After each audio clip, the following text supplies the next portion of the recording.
A report of child abuse is made every 10 seconds. The United States has one of the worst records among industrialized nations, losing on average between 4 and 7 children every single day to child abuse and neglect. 679,000 children were victims of abuse and neglect in the United States in 2013. Among the 4 categories of abuse, 62.8% of the time it involved neglect. 16.6% of the time was physical. 9.3% was sexual, and emotional abuse was evident 7.1% of the time. Boys and girls are equally likely to be victims of maltreatment. Children with disabilities and chronic illnesses are twice as likely to experience abuse. According to the Department of Human Health Services in 2005, 49.7% of children who were maltreated were white, 23.1% were African American, and 17.4% were Hispanic. According to the North Carolina Department of Health, there are 4 different types of abuse: physical, sexual, emotional, and neglect. Physical abuse is generally defined as non-accidental physical injury to the child and can include striking, kicking, burning, or biting the child, or any action that results in a physical impairment of the child. Neglect is frequently defined as the failure of a parent or other person with responsibility for the child to provide needed food, clothing, shelter, medical care, or supervision, such that the child's health, safety, and well-being are threatened with harm. Studies show that 1 in 5 girls and 1 in 20 boys in the United States will be a victim of sexual abuse. Sexual abuse includes any sexual contact against anyone younger than 18 years of age.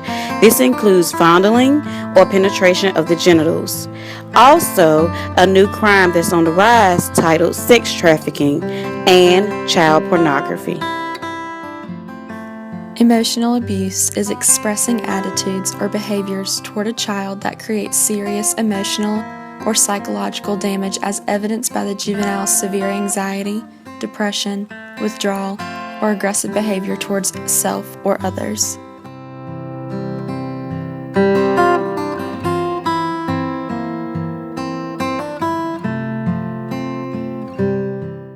So some of the signs of child abuse that you want to look for as far as the medical profession goes. If parents who bring their kids in on a habitual or regular basis with injuries, oftentimes the injury doesn't match up quite to the mechanism of action that the parents tell you. If a child has an iron burn on the side of their arm and they say, well, it's because they ran into the ironing board and the iron fell on top of them. Those are kind of interesting stories, but they don't quite match up with, the injury itself.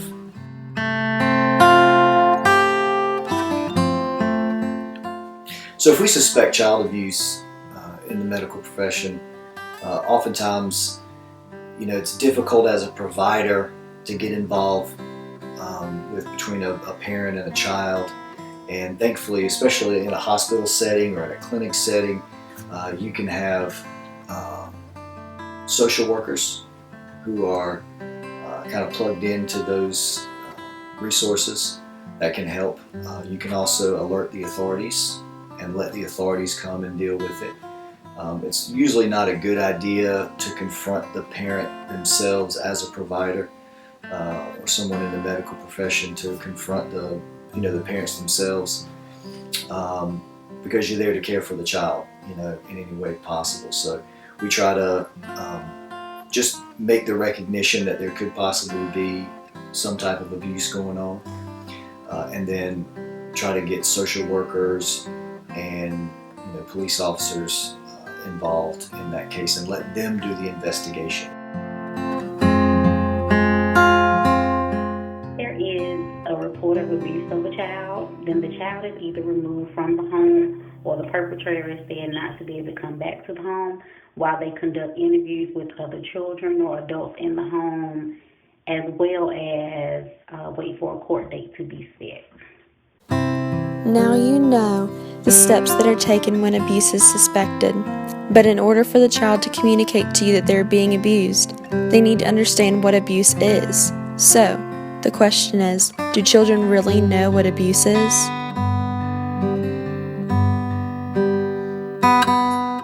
It's when a person when a person hurts somebody and they leave a mark. If your friend worked somewhere and they got a friend discount or something, and you just use them to get that'd be abusing.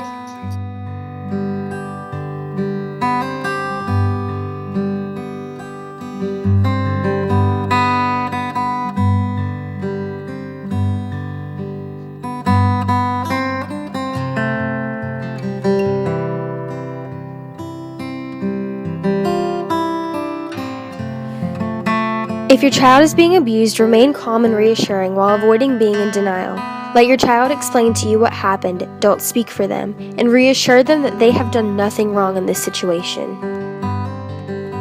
If you are a child that's being abused or know someone who is, please contact your local law enforcement or call the care line at 1-800-662-7030 or call the Child Help USA at 1-800-4CHILD.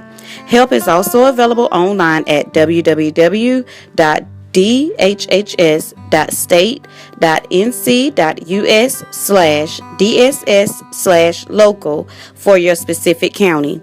It is always helpful to have the name, age, and address of the child if reporting an event. Please remember, one child being saved is one less child being abused.